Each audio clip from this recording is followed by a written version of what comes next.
Momento de economía con nuestro experto justamente en esta materia. Vamos a hablar ahora de la evolución de los salarios y también en el impacto en el poder de compra. Y estamos ya con Federico Comesaña, como es habitual. ¿Cómo anda, Fede? ¿Cómo están? Buen mediodía.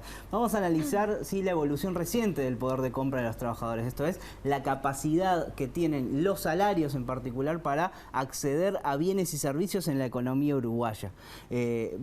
Hay dos factores prácticamente que juegan para determinar la capacidad de compra de los hogares. Por un lado, el salario. Cuanto más gana un trabajador, mayor acceso a bienes y servicios. Y por otro, los precios. El precio de la canasta de consumo en Uruguay, que cuanto más alta, afecta negativamente la capacidad de compra de los hogares. Vamos a analizar estos dos factores y ver qué ha pasado en los últimos meses con el poder de compra de los trabajadores. Si vemos la primera gráfica, tenemos la evolución del indicador, el salario real, el poder de compra de los trabajadores. ¿Qué pasó en los últimos meses? Una caída. Es una caída que no arranca con el estallido de la pandemia, sino que empieza bastante antes, en diciembre del año pasado, caídas muy moderadas que luego sí, con el estallido de la pandemia, a partir de abril prácticamente, hay una caída mucho más pronunciada, de entre 2,9, 3,1% en el mes de mayo, y luego una moderación, hasta los niveles actuales de una caída de 1,9% en relación,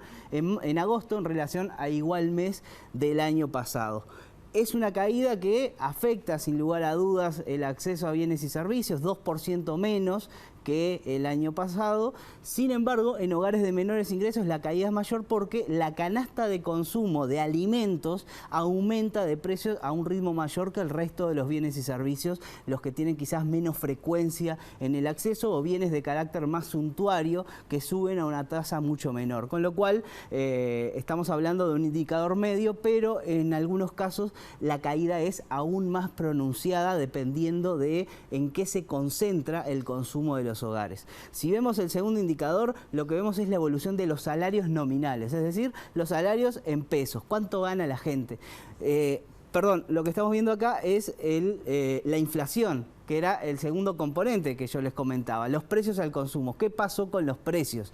Y lo que vemos es que esto es prácticamente lo que explica la caída del poder de compra. Acá es justamente el salto de los precios durante el mes de abril a 10,9%, venía subiendo una tasa de 9,2%, pasa a 10,9%, 11,1% y después una moderación.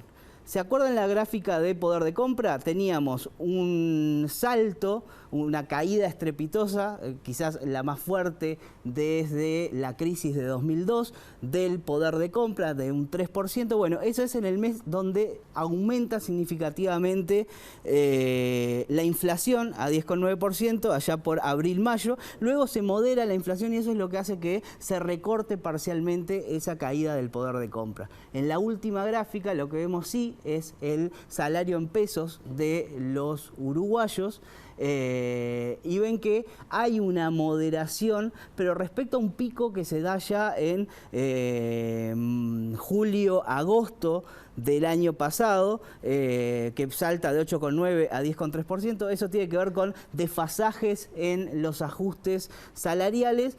Pero si vemos el final de estas gráficas, el 7,7% al que aumentan hoy los salarios, se parece mucho a aquel 8,2, 8,9 quizás, con que subía en diciembre, enero de 2018. El gran elemento que hoy está afectando el poder de compra es la inflación, el aumento de los precios al consumo.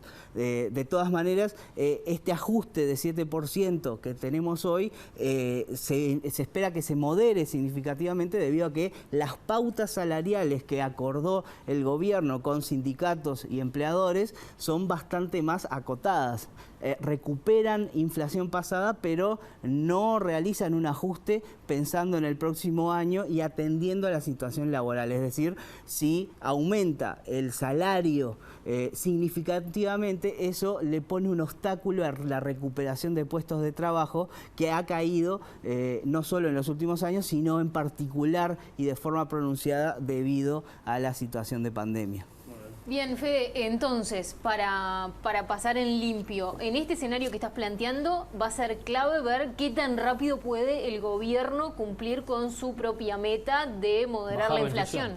Exactamente. En este esquema en el cual no hay margen para ajustar salarios, es decir, aumentar lo que gana, lo que recibe en dinero la población, la pieza clave para ver qué pasa con el poder de compra son los precios, y en ese sentido la moderación inflacionaria va a ser un tema a analizar en el futuro y a seguir muy de cerca. Gracias, Fede, por ahora. Que pasen bien, hasta luego.